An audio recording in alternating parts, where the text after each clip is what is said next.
Hi, folks. Good morning, good afternoon, good evening, wherever you're joining us from for this new episode of the Rise Up Radio. And today I have with me Lisa Kleinhofer. Lisa, very warm welcome to you on the Rise Up Radio episode with us today. Thank you so much. I'm so happy to be here. Pleasure is all ours. Lisa is serving as a global head of leadership development, head of executive talent at Cisco. She's leading a lot of initiatives for the executive talent solutions team. So prior to that, she has 20 years of experience in learning and development industry, spread across Fortune 50 tech corporations, non-profit sector, and government and education space. So Lisa, would you like to take us through your illustrious career a little bit and walk us through the kind of work that you've done in the past? Yeah, thank you so much. Thank you so much for that warm welcome. And I'm very happy to be joining you for this conversation today. Sure, I'll share a little bit about myself. Really for the past 20 years, I've been a leader in some of the most innovative spaces in education, the nonprofit space, ed tech startup, as well as in the corporate fields. And then my roles have drastically varied from being a high school English teacher to being an assistant superintendent of instruction, all the Wow. way to being a startup founder and the head of executive development at a Fortune 50 company. Hmm. All of these experiences really have tapped into my passion, which is around evoking creativity and growth and powerful coaching and leadership. Really Yeah. building strong, healthy teams has been at the core of what I have done throughout my career. Interesting. And Sorry, yeah, complete your thoughts. I was just going to say, and then today I lead a really high impact team that's really driven on really creating powerful experiences that impact our ROI for our executive population. Awesome. So, Lisa, how does it feel being a teacher and then going into the corporate world? Do you still feel like a teacher when you're working with employees? Absolutely. Absolutely. It really is at the core. I've actually hired many former educators to be on my team Yeah. because just in terms of the way that we think about putting together, experiences for folks, as well as solving problems, asking those questions, I find educators to be some of the best folks to really figure out what Yeah. is it at the base and at the core of what we're trying to solve. And there's Yeah. there's nobody like an educator. Yeah. Yeah. So, Lisa, I'm gonna jump right into it, right? You're in the thick and thin of, in the tech world right now, and Yep. with technology, everything is changing rapidly, especially with AI coming in. The Yep. nature of workspace is changing in itself, right? How do you Yep. see the entire, gamut of talent development evolving? And do you see, okay, I like to say that, talent development practices right now are broken, and that's basically the title for us today. What do you think about it? Yeah. Yeah. Yeah, there's a lot of us folks who have our expertise in learning and development, and we are really working really hard to come together to position ourselves as having a really strong presence in organizations and not merely just being a support, but actually driving the growth Hmm. that is happening at companies. Hmm. And I think that, for a while, our industry has sat back and waited to be in support of when Yep. really we need to be standing alongside our customers, our clients, our leaders and Hmm. making sure that we are driving growth and support for them to make sure that they are turning out, and reaching their strategic goals. And so I do think that we need to be taking a much bolder stance in Hmm. organizations than we have Hmm. notoriously done in our industry. And Hmm. that time is now. There is no time like today for us to be stepping up to the plate and making sure that we're Yeah. working alongside our leaders to drive change and growth. Yeah. Interesting. And especially when you talk about learning and development, right?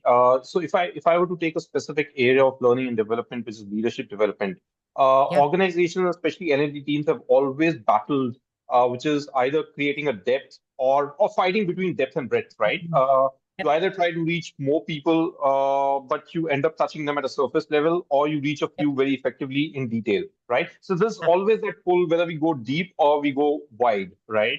That's And right. more often than not, leadership and management development programs fight between this, and this, stick to few individuals in the organization. Have you also experienced that, and how have you fought that in the past, typically? Oh yeah. Oh yeah. Yeah, absolutely. This is definitely a tension that exists from, let's deliver experiences to the masses. And yet with such limited budgets and with limited size of teams, Yeah. how are we driving that impact, right? So there's a couple of things that are really important. Number one, it's taking a really thoughtful, strategic approach to impact-driven experiences for leadership. An organization, before they implement trainings or experiences or development, they need to ask themselves really, like, what are the problems that they're trying to solve? And what's Hmm. the outcome for these initiatives? And really, what is the risk if we don't get anything done? Hmm. Oftentimes I noticed that L&D teams are not obsessing enough over their customers. We talk about obsessing over customers, and that might be external customers for a lot Yep. of businesses, but Correct. we need to be obsessing over our people, right? True. Our True. customers, and really talking to directly to our client base and making sure that we are designing experiences that are really going to be directly, making sure that we're affecting and supporting whatever their strategic goals are, right, and their Yep. vision. And I've noticed a mistake where L&D teams will say, "Oh, but I'm important, so I'm going to put out a leadership development catalog, Hmm. or I'm going to go out and purchase a training, and it's going to be 2 days, and we're going to implement it, Hmm. and I'm going to show that we're doing things." But we're Yep. not being agile. We're not Yep. responding to the needs of the business. We're Hmm. not showing our expertise, and we're ultimately not being effective, right? And Hmm. so this is where I really insist my own team. L&D needs to be agile. My Hmm. own team, I really insist that they're in as many rooms as possible with Hmm. the leaders that we're serving so they Hmm. can listen and understand what are those most pressing issues that need to be solved. And then how can Hmm. we adjust our priorities, on an Hmm. agile basis, right? On a regular Yep. basis to make sure we're supporting the priorities of the business. So yes, this is definitely something that I've encountered. And it's something that we, again, as an industry, need to continue to be stepping up Yeah. and making voices louder and Yeah. relevant. I think it really becomes important for the teams to start connecting the L&D with the overall business outcomes, the people outcomes, right? As an individual, if it is leading to my performance outcome, I'll be more invested in the learning and the growth that the teams want to provide to me, isn't it? That's right. That's right. You know, really what drives the most impact is something that's personalized, right? Hmm. I think about like what you're talking about is really like your own individualized development plan, right? Correct. And this is where when we talk about, the depth, what is actually going to change, what is actually going to affect change, Yeah. the most powerful tool we have is really like one-to-one coaching, right? Correct. And group coaching, right? Where you're setting those goals up front, Yeah. you're leading somebody through those mindsets Correct. and those behaviors, right? Correct. That are kind of Yeah. blocking us from moving Yeah. forward. And then you're implementing those along the way. Right. And to be honest, the investment in that tool will far surpass what, I mean, it is such a tiny, tiny amount for what that individual can True. do once they start to True. unlock their own potential and their own growth. Yeah. Totally makes sense. And Yep. so, Lisa, you mentioned briefly budgets, right? Now, there are a lot of constraints that L&D teams typically have to face, and budgets are surely one of them. But apart from budgets, and let's talk about budgets as well. What other constraints do typically, L&D teams face when it comes to leadership development, manager development, and even, larger learning and development programs? Yeah, that's a great question. One mistake that I see is going slow to go fast. So Hmm. we keep talking about this age and how things are changing rapidly and Yep. how we don't even know what the future of leadership is going to look like, right? In Yep. 6 months or a year, it's going to be drastically different. Correct. And so in an effort to get there, we're not always asking those questions. We're not pausing. We're not developing those strong relationships with our customers and with our colleagues, right? Yep. And so as a result of it, we're not designing those human-centered experiences that are Hmm. essential to drive change and to drive Hmm. growth. And I think about, when you talk about budgets, I actually don't think that some of these things are really expensive. Yep. There's different experiences like lunch and learns that folks can do, right? Bringing, powerful conversations, pulling in a number of different folks for a monthly, learning series around a Yep. particular set of topics. There are Hmm. things that teams can lead because ultimately development needs to be integrated into the flow of work. It's Correct. it's lovely to go offsite for 2 days. It's Yep. lovely. It's Yep. important for connection. It's fun But for sure. for sure. But if we're going to talk about if we're going to talk about driving change, we need Correct. something that's integrated into that flow of work. And we That's need true. an investment from the organization, from the tippy top all the way down, right? Yeah. And that's what's going to ultimately drive that change. Yeah. So I'm hearing a lot of keywords, Lisa. I'm hearing hyper personalization. I'm hearing personalization, context to the individual, and then I'm hearing flow of work. I think that's where the future of learning is heading towards, isn't it? Right? That's, yeah, that's absolutely Correct. right. We need Yeah. to not overcomplicate this. I think that, some organizations get caught in overcomplicating design and Yeah. and decision-making processes, right? We get overcomplicated with budgets and how to, partner with external organizations to support Right. us. I think if we got back to basic and we got really clear on what we Right. wanted to accomplish and Right. develop a strategic roadmap and Right. journey for our leaders from IC all Right. the way up to executives, I don't think it needs to be that expensive. And I don't think it needs to be that complicated, but it does need to be personalized. Right. And that's where I think stakeholders do play a lot of a big picture, a big role in this, right? At the end of the day, if L&D has to become strategic, it has to start taking every stakeholder in mind. And more importantly, the learners are the stakeholders that we need to keep in mind and looking at the business outcomes and connecting it with them, isn't it? Right. And that's when you become strategic in That's right. true nature. That's right. Right. We want to simplify things. I think it's our human nature. Right. You know, we want to say, hey, we're all first line managers. This is wonderful. Let's all go to that same training and focus everybody here on, Yeah. coaching and communication. Yep. But we're not taking that individual's experience into Right. account, where maybe they need support with delegation Correct. instead, Correct. right? Or Correct. project management Correct. instead. And so in an effort for us to say, okay, one and done, let's get this training out Yep. here, Yep. not Yep. taking into account that we are complex Correct. humans with a Correct. variety of skills and talents, and we're arriving maybe at a similar role, but in a different Yep. leadership space. Yep. Yep. So it's clear that one size fits all training programs don't work in this world actually, right? So the question is, how do we scale, right? Now I'm sure there are other challenges that are there in the traditional modes of learning as well. So apart from one size fits all, do you see any other issues that we need to solve for? Let's say if we had a drawing board and we were painting a new picture for new age learning, what would that look like? Because it has to solve a lot of existing challenges. So what are the existing issues or challenges that you see apart from training being one size fits all for most of the managers or learners in the Yeah. organization? The thing that fundamentally changes and affects folks is self-awareness Hmm. and really creating experiences that evoke true self-awareness can really be powerful. And that's also personalized, right? So you can be implementing a variety of different tools and experiences that allows that person to really do some deep introspection and Hmm. reflection that Hmm. ultimately allows for them to have an enlightened sense of awareness and then Hmm. allows them to understand how they are showing up to their people, Hmm. as well as then how they are leading their teams. Yeah. And I think that, oftentimes we jump to skill development, which Yeah. is important too. And that's where trainings can be really important. Get that skill development. But where's the practice? So besides it being, not a one size fits all, where's the practice integrated? Where are our first line managers, leaders?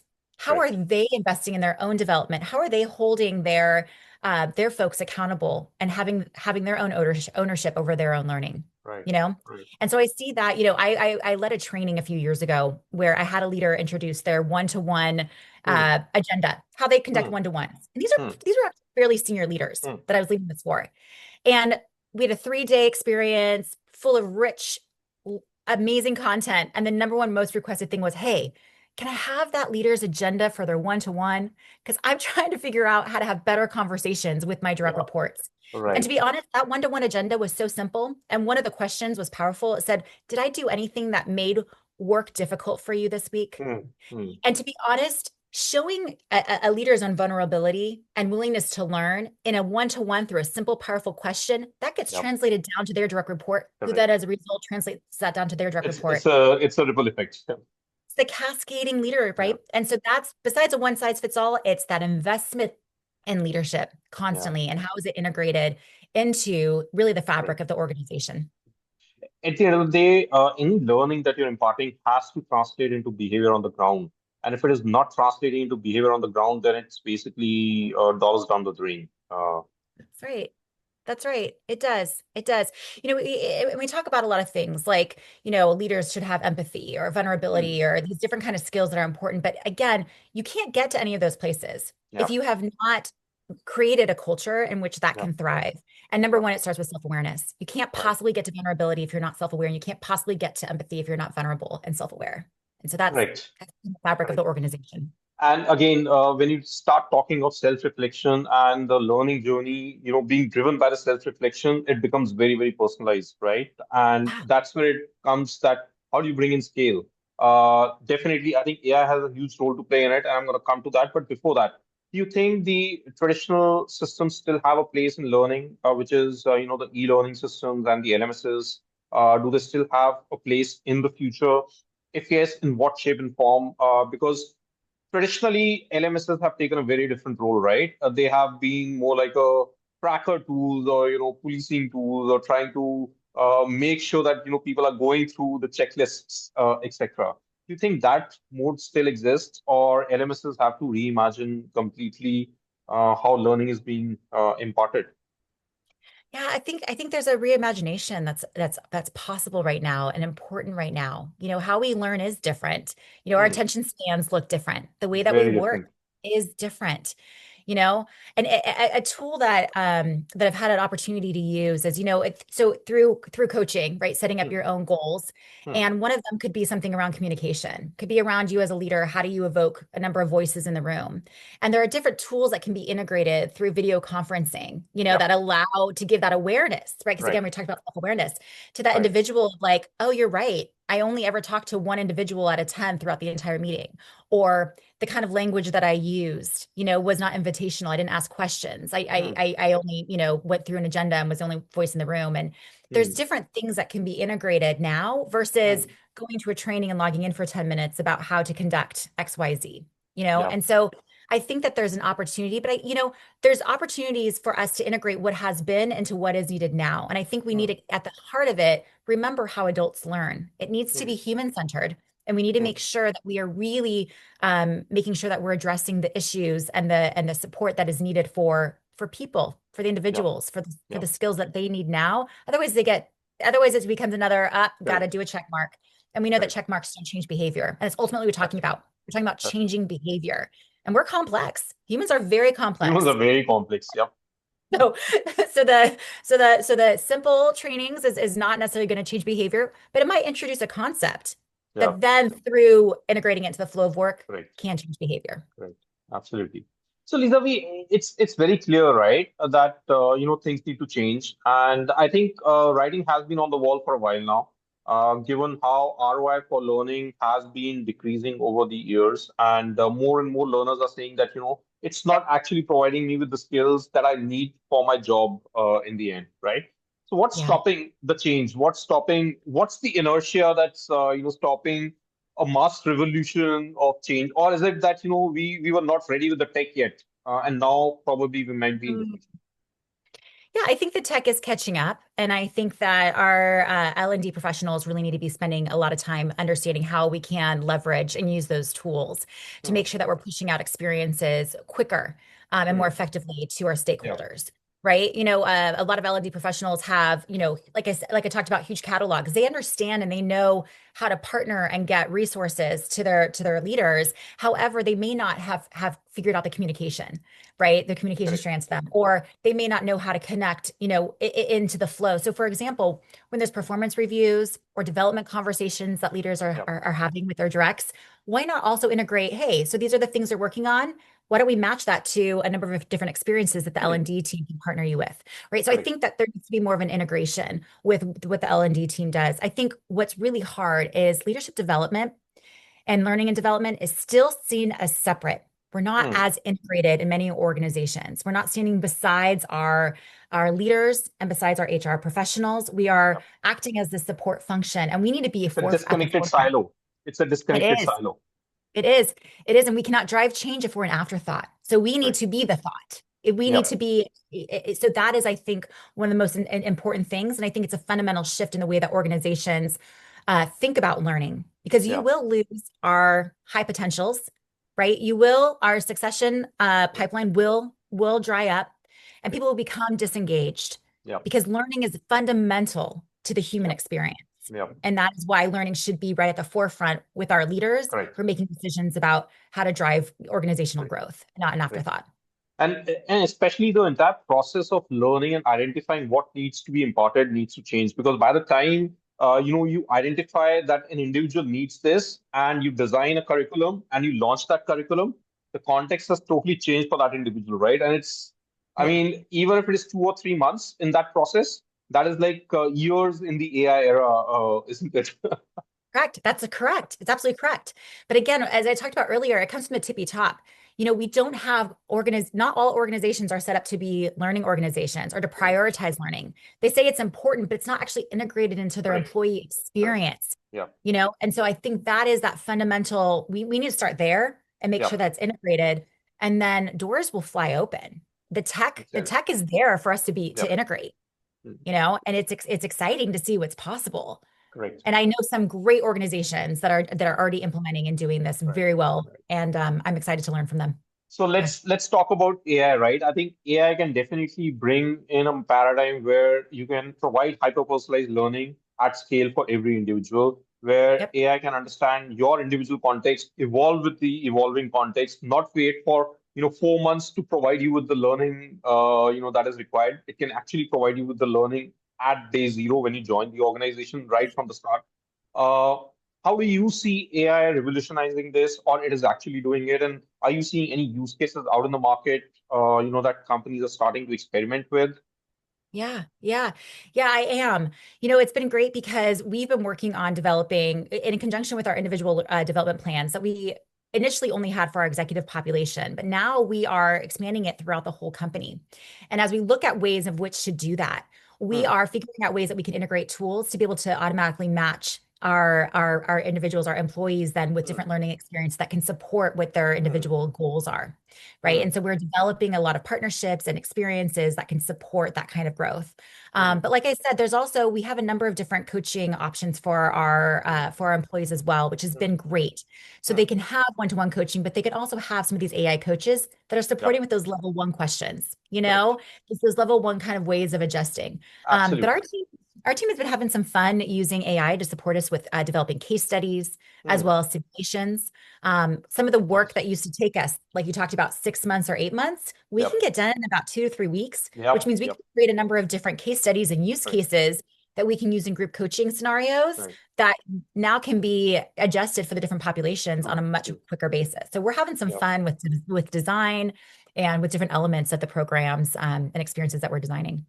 That's really awesome because coming from a tech innovator yourself, it's great that you're starting with this initiative at least at a pilot level, so that because pilots are the way to get started, right? You don't know what's going Right. to work, you try it out, you see it break, you change it, and then you keep evolving, right? That's So right.